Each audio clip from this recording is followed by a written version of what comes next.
Have you ever been treated very unfairly in your life? I was in the middle of hosting an important international meeting when my younger brother's sudden call interrupted me. On the other end, his voice was low and trembling. "Matt, someone took my spot for the exchange student program." I rushed to his school right away, only to find him cornered in an office, his eyes slightly red. A cocky-looking boy was pointing at Tim's nose, his face full of arrogance. "You want to compete with me? I'm the heir of the Smiths in Ardenford. My mom just donated an entire lab building to the school. Who do you think you are?"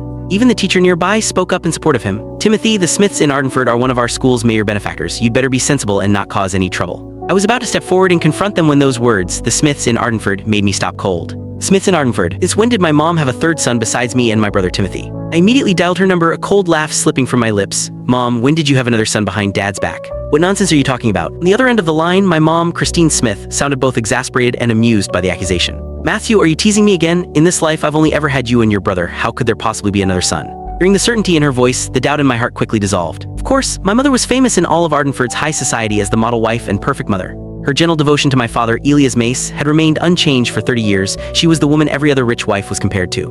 In our circle, scandals about women having affairs or keeping Tobies weren't uncommon, but everyone agreed on one thing: Roger Smith would never be one of them. "It better be that way," I said coldly, hanging up. Then I looked up at the arrogant kid in front of me. He was dressed head to toe in flashy designer brands, his accessories piled on carelessly, exuding the cheap gaudiness of a nouveau rich brat.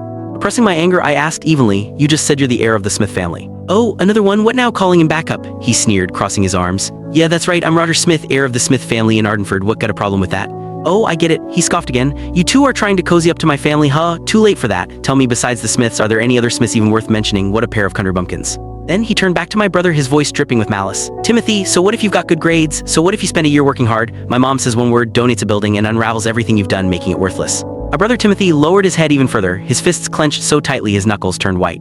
Seeing him endure it in silence, I understood instantly. This Smith kid had probably been bullying my brother for a while now. My father had always disliked ostentation and wanted us to stand on our own abilities, so Tim and I kept a low profile outside, never revealing our background. But Tim, quiet, focused only on his studies, had mistaken humility for weakness, and people like Roger took advantage of it.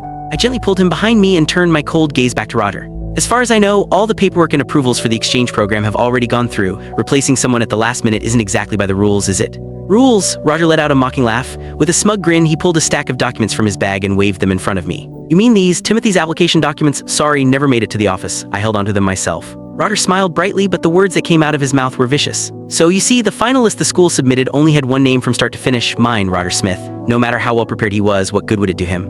As soon as he finished, he tore in half, right in front of me, the stack of documents Timothy had poured countless days and nights of effort into. "Matt," Timothy's voice cracked as he shouted, his eyes instantly reddening. I watched those papers scatter to the ground, fury blazing through me in an instant. I'd seen shameless people before, but never anyone this brazenly shameless. "Why you—" Click the link on the homepage to watch the full follow-up for free.